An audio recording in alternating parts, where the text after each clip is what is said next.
Fashion Insider friends, what is up? This is the Fashion Crimes podcast where I cover all things fashion, style, shopping, style inspiration, and interview incredible small business owners who are changing the fashion industry for the better.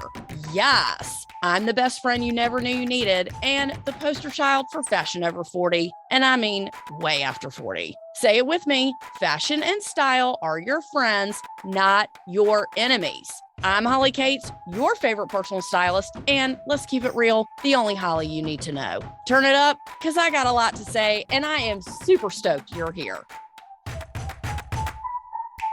What's up, everybody? This is your favorite personal stylist, the hostess with the mostest, and as always, the only Holly you need to know. This year has been off to a fabulous start. First, with our designer spotlight on Kia Tomlin. She makes clothes for women who are active, that want to transition from day to night without the hassle. She makes classic, functional pieces that work in any social environment, that are timeless and ageless. Most people don't make clothes like that. I love that. Make sure you check out my Instagram reel where I was actually modeling what was called the twisted tee. If you know me, you know I love a flash dance off the shoulder moment, and that's what the twisted tee is. It's a jersey t-shirt that goes off the shoulder. Loving it. I saw that. I was like, yes, sign me up for that. Loving this journey for me and her. So happy to have her on the show. Did you happen to hear last week's drop? Excuse me. We had Emmy on the show. Who's Emmy, you ask? So glad you asked. She was only the first plus size supermodel like ever in the 80s and 90s who killed it in the fashion industry. Now she's a speaker, an author, a coach, a brand ambassador, and so many other fabulous things. If you haven't listened to that episode, please go back and listen to that from last week, like right now. She is amazeballs and we are now best friends. So y'all need to be all up into that. Thank you so much to Emmy for now being a friend of the podcast and enlightening all of us with your fashion wisdom.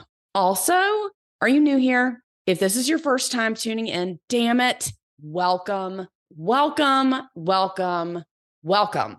This will be your new obsession, I'm just saying, as it is this year's mission to interview as many entrepreneurs, women entrepreneurs as possible that are changing the fashion industry for the better. Yes. I love learning about new brands and helping you shop small and support women-owned businesses. All you have to do is go to the Fashion Crimes Podcast website, drop your name into the pop-up box, and you will get a free, yes, I said free, wardrobe checklist. That is the only wardrobe checklist that you will ever need, like ever. There's some pretty shitty ones out there. Don't fall for those. You're going to want to use mine. I promise. It just gives you an idea of where your baseline should be when getting your wardrobe on track. And who doesn't need to get their wardrobe on track? Duh, everyone, including myself, just saying.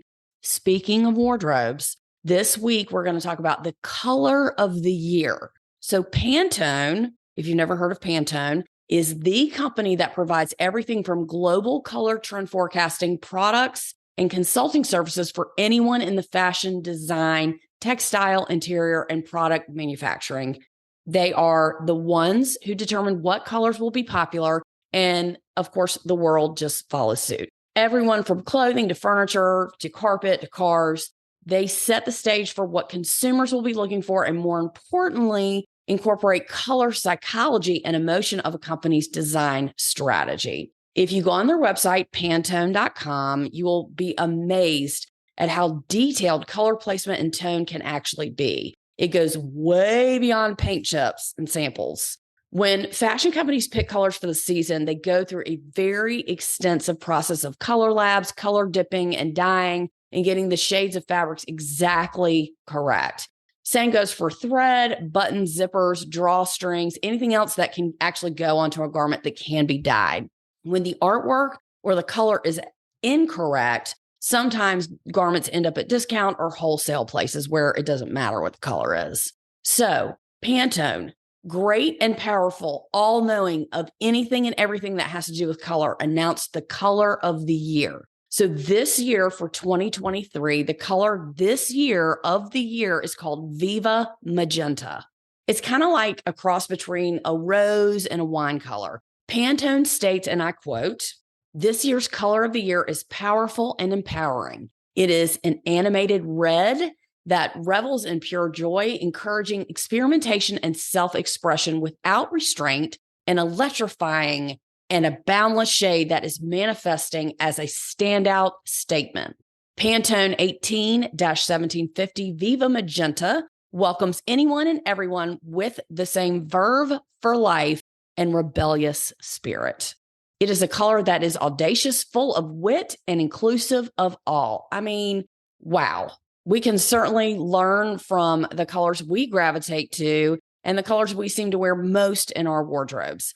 I know what is like quote unquote safe for me and what I feel most comfortable in, which is usually darker jewel tone colors and always black, black, black, black, black, black, black, black.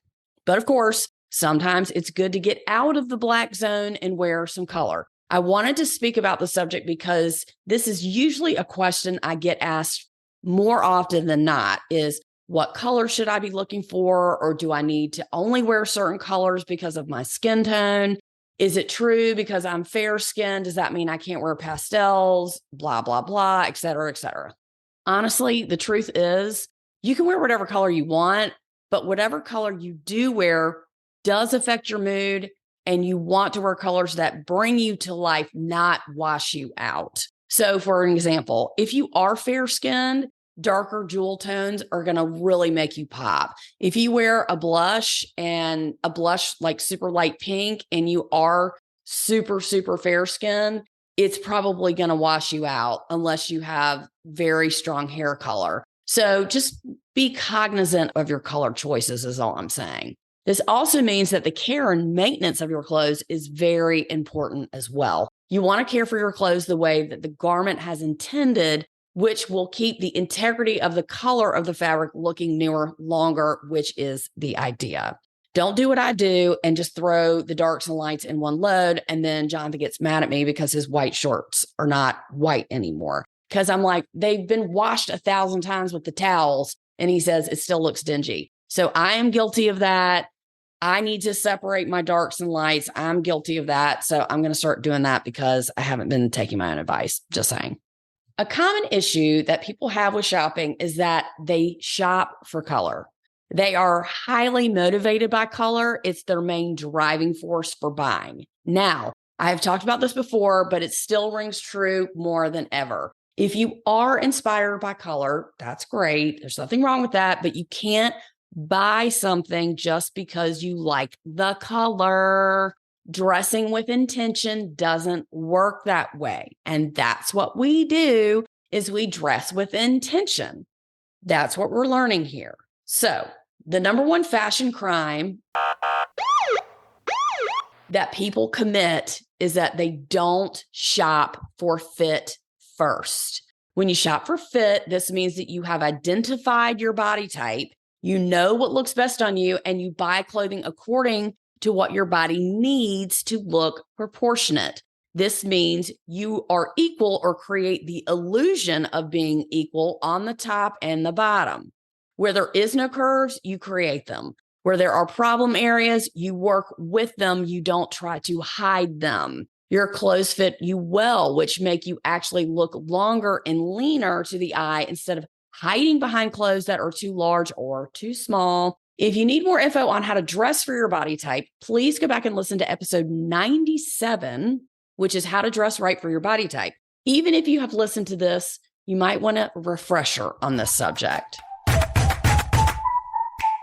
Just saying, you might be thinking, what does this have to do with me and my wardrobe? Okay, the same way that trends come in and out are similar to color trends. Pantone decides what will be the color of the year, and pretty much every industry follows that. So don't be surprised if you see Viva Magenta everywhere you look on commercials, billboards, displays, cars, etc. So when you're looking to get something new, keep this in mind when you're shopping. Last year, the color was called Very Perry, which was like a lavender blue. The color experts of the Pantone Institute travel the world for color inspiration until they settle on a final decision. Now, you might have noticed last season that all the rage was Barbie core. That was a rise of the hot pink worn by celebrities and designers alike when the announcement of the new Barbie movie is coming out this summer.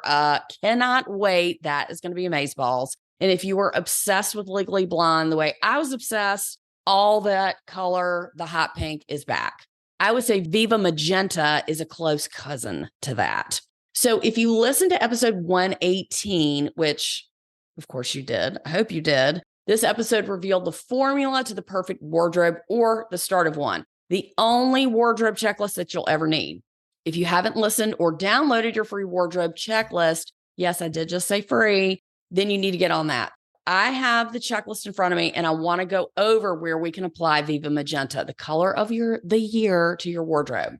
So I'm just thinking, when starting out, a top might be a good place to start. In the top category, t-shirts, sweaters, jackets, blazers, you know what you wear most, right?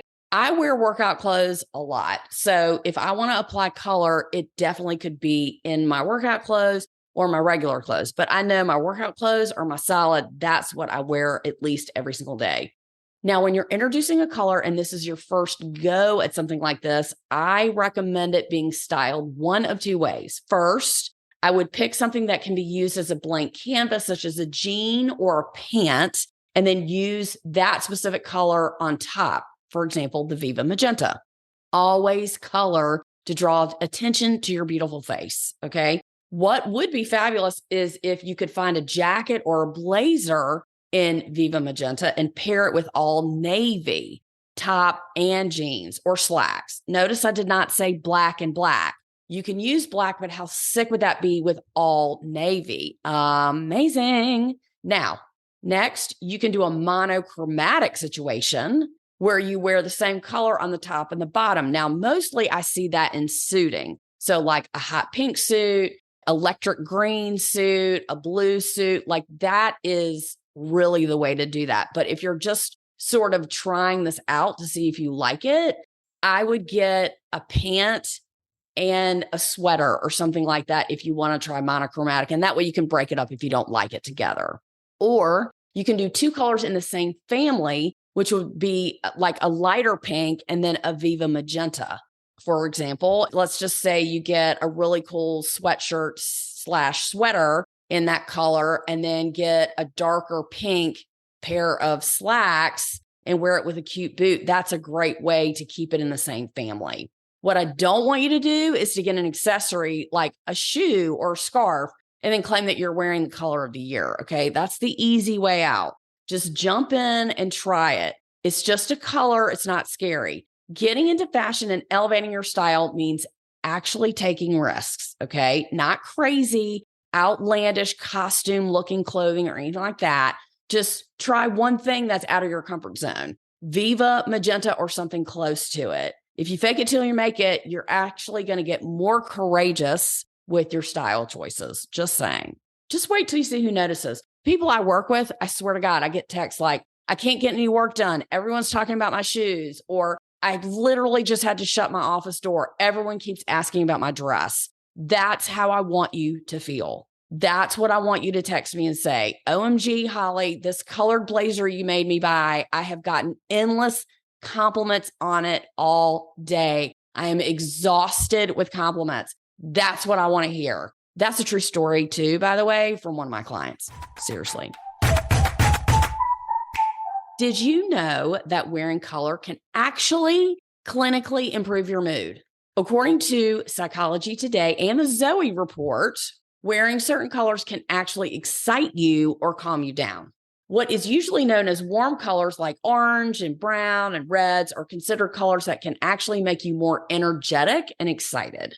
Cooler colors such as blues and purples are known as cool colors and are considered calming and more relaxing. With that being said, when you wear black and gray all the time, what is that saying about your mood? When you wear color, it's just human nature for people to take notice and comment. Happiness occurs because the chemicals in your brain are being activated. Color makes people happy. Just an observation for you to be aware of next time you're choosing your clothes. In other color trend news, there are several additional colors that are on trend for spring 2023, according to the Pantone Institute. That would be fiery red, beetroot purple, which really looked like a hot pink to me. I mean, especially on my computer screen. Tangelo, which is self-explanatory. Peach pink, also self-explanatory. Empire yellow, crystal rose, which is like a light pink. Classic green. Lovebird, which is also like a chartreuse. Blue perennial, and summer song, which is like a dusty blue.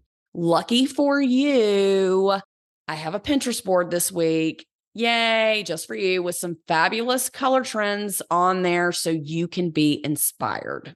These are my favorites that I love that got me thinking I need more color in my life. As a matter of fact, Fashion Week is coming up and Mr. Nolan, our lady about town, is sourcing a couple of outfits for me. And he came back to me with some purple pants and a purple jacket. And this was 2 separate items, not one suit. And I'm like, where am I supposed to slip in some purple pants and a jacket around town? He's also telling me that he's seeing lots of warm tones, browns, animal prints, oranges, and such. This is after I wore my crushed velvet electric blue pants last Fashion Week. Picture included on my Pinterest board. You'll see that. So as I've stated before, color is in more than ever. Last year, this year, and probably next year too. Where can you add more color to your wardrobe? Send me an email or a DM and let me know. I love all the people who write into me, by the way, every single week. I love it so much. Seriously, hit me up and tell me some good news. I love good news, especially when it's fashion breakthrough news. I would also like to add that when we're talking about adding color to your wardrobe, I've already said this, don't forget your exercise clothes. Don't sleep on that. I am the queen, again, of having all black, guilty here, but I've gotten into more color, more pattern, more happy. I never thought, honestly, I could wear any other workout leggings other than black, but I've been a little bit more daring lately, but black is still my favorite. I mean, I'm just saying it is. And that's what I have the most of, but I have branched into burgundy and some blues as well. And also when you're shopping for leggings, I love liquid leggings. It's called Liquid. One of my favorite places to shop is Carbon 38. Again, love them. They do what's called a liquid fabric, and it's really, really shiny, like a superhero legging. That's what it reminds me of. And it hides all of the back of the thigh issues, which is what I have. I don't know if you have that same issue. If you do, it's great for that. Very helpful for me. I only also wear very super high waist. No low rise, no mid waist, midi waist. No, honey. I wear super high waist because when I'm doing yoga, the shit falls down. The high waist really stays put when you're bending over and lifting and such, because I'm little in the middle and I have much back. So only super high waist works for me. So if you're currently shopping for spring, if you're shopping now, just know that everything is going to be full price. I'm just saying. Fall and winter items are on sale. So if you need a coat, this is a great time to buy one. On the retail floor, everything from current season is up front, and the same goes for things that you can wear when the weather turns warm. Fall and winter clothing is so 2 months ago on super sale, so retailers want it off the floor. Keep this in mind when shopping for kids too, as this is a great time to get winter stuff that's too big that they're going to grow into for next season. Now, that's shopping with a style plan. If you can find some stuff from last season in Viva Magenta, then go for it. If not, save it for a special item or two that you're going to get to elevate your style and do something different. Then you're going to take a picture and you're going to email it to me because you're taking my advice and you look better because of it. See how easy the whole fashion thing is? My fashion besties, this is where I release you to the wind and see what you come back with. I personally haven't gotten anything yet in the color of the year, Viva Magenta, but the day isn't over yet. I have this on my list, but just so you know, I will be wearing some purple pants for Fashion Week, okay? I won't be hard to find. I really hope that you found this episode enlightening and informational, yet educational. You will always be learning something here at the Fashion Crimes Podcast. You can certainly count on me to boss you around because I make your life better. Also, check out my other reel on Instagram where I said it was a voiceover and I said, I'm not bossy. I just know what you should be doing. I mean, truest thing I've said all day. Thank you so much for listening, everybody. I love you so much. Stay tuned for next week. We've got some great things coming up fashion-wise. Amazing. More trends, more interviews coming up. Send this to a friend. Share with someone you love or who you know needs some fashion help. I'm here for it. Please sign up for our email newsletter if you haven't already. And if you decide you want to write into me, you just might get a shout out on the next podcast. See you next week. This has been the Fashion Crimes Podcast, and we are out. Bye.